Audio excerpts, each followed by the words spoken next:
Welcome to Shanthalakshmi IAS academy. So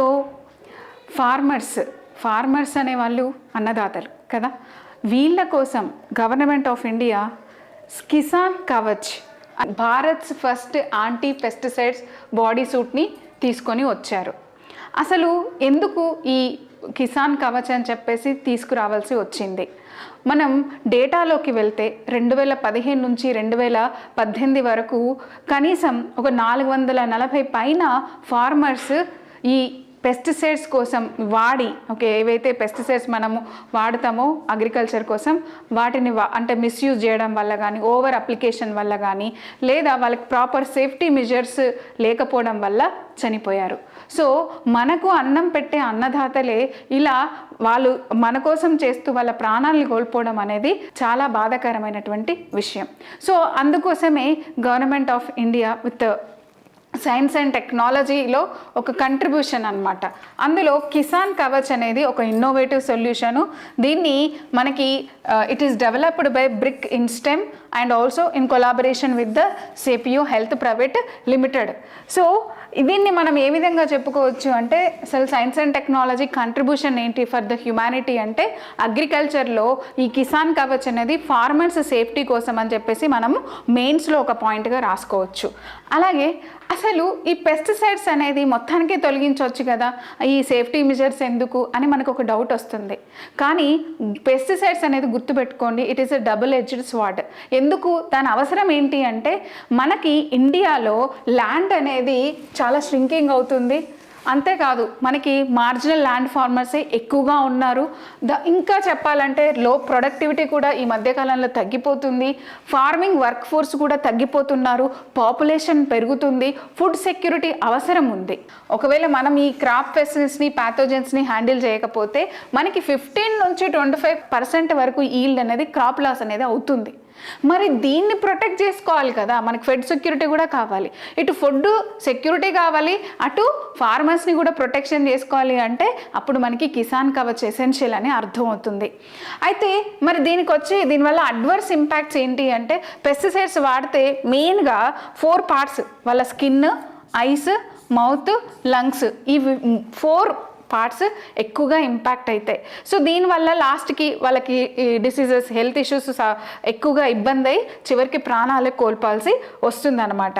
అంటే one of the reason ఎంత లెవెల్లో వాడాలి, ఎంతవరకు యూస్ చేయాలి అనే విషయం పట్ల కూడా వాళ్ళకి క్లారిటీ లేకపోవడం కూడా ఇలాంటి పరిస్థితికి దారితీస్తుందన్నమాట. సో మరి గవర్నమెంట్ ఆఫ్ ఇండియా ఇప్పుడు ఓన్లీ సెక్యూరిటీ మెజర్సే కాదు, దాంతోపాటు మనం పెస్టిసైడ్స్ని కూడా రెడ్యూస్ చేసుకోవాలి అని చెప్పేసి వేరియస్ స్ట్రాటజీస్ని కూడా తీసుకొని వస్తుంది.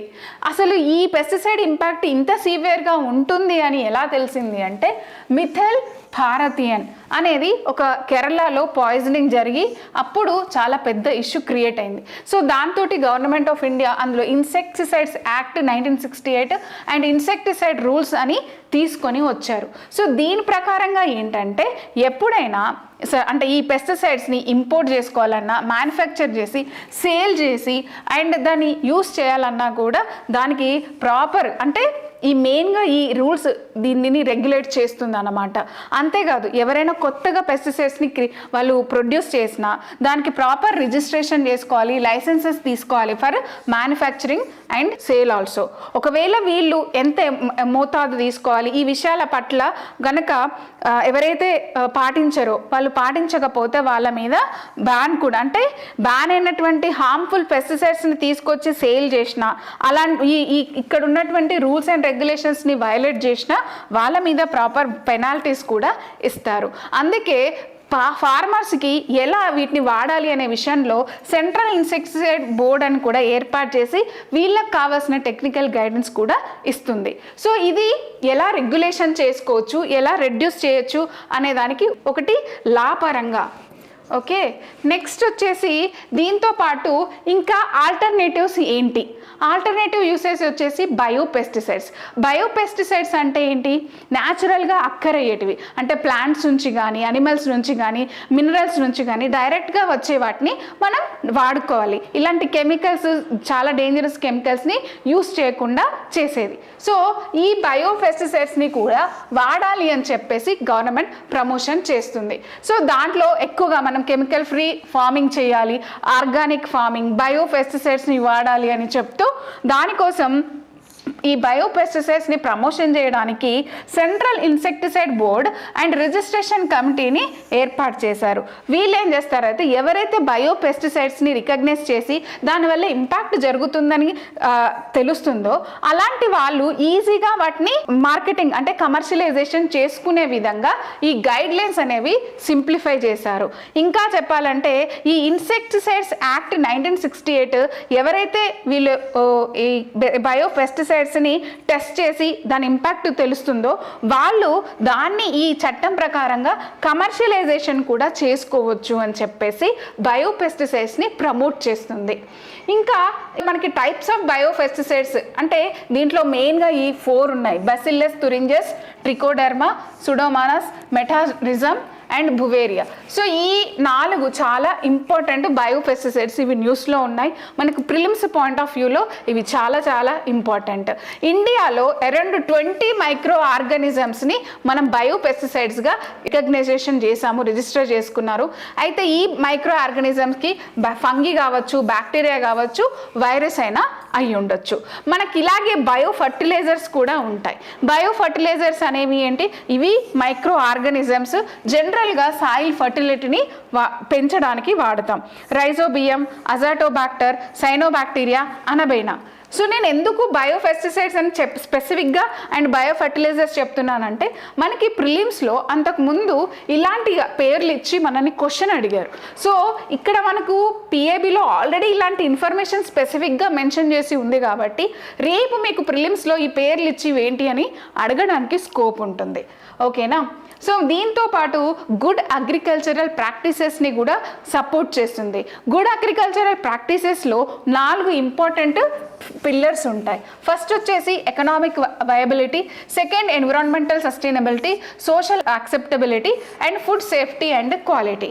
సో ఈ గ్యాప్ ప్రాక్టీసెస్ అనేది కేవలం ఓన్లీ ఎకనామిక్ వయబిలిటీ మీద ఫోకస్ చేయకుండా food safety and quality and environmental sustainability, social acceptability అనే పిల్లర్స్ని కూడా ఎంకరేజ్ చేస్తుంది అనమాట. సో అందుకే రేపు మనకి దీని మీద కూడా మనకి ప్రిలిమినరీ క్వశ్చన్ రావడానికి స్కోప్ ఉంటుంది. ఇంకా ఇంటిగ్రేటెడ్ పెస్ట్ మేనేజ్మెంట్. పెస్ట్ అంటే మామూలుగా పురుగులు అవే కదా. సో ఇంటిగ్రేటెడ్ అంటే దేంతో ఇంటిగ్రేటెడ్?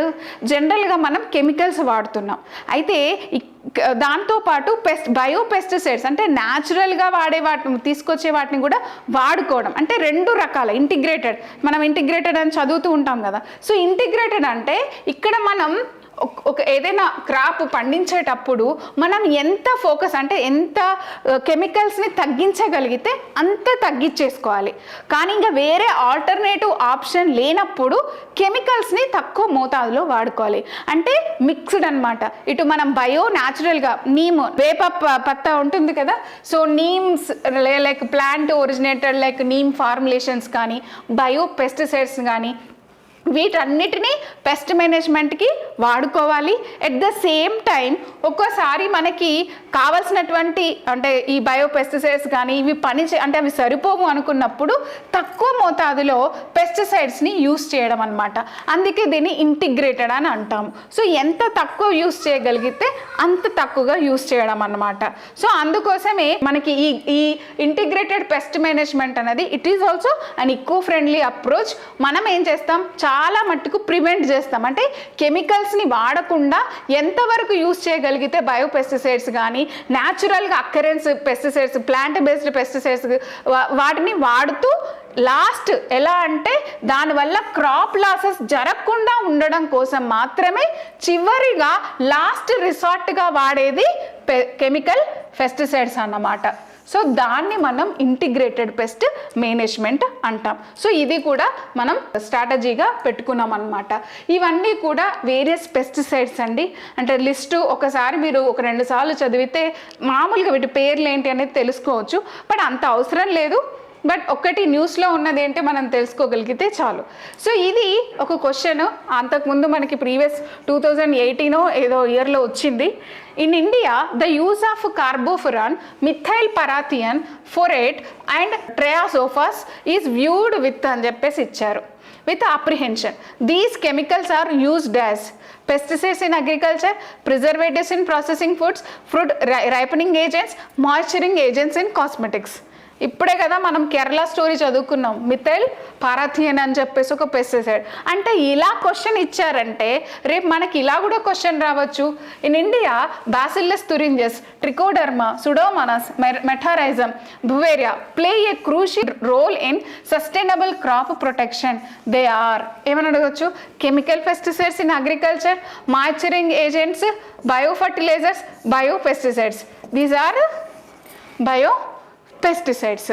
సో అందుకోసమే వాటి పేర్లు కూడా మీరు 1-2 సార్లు చూసుకుంటే రేపు మనకి ప్రిలిమినరీలో క్వశ్చన్ ఇలా వచ్చినప్పుడు మీరు ఈజీగా ఆన్సర్ చేయగలుగుతారు. అలాగే గ్యాప్ ప్రాక్టీసెస్ అంటే ఏంటి, దాని మీద ఇంటిగ్రేటెడ్ పెస్ట్ మేనేజ్మెంట్ అంటే ఇలా కూడా మనకి స్టేట్మెంట్ ఇవ్వచ్చు.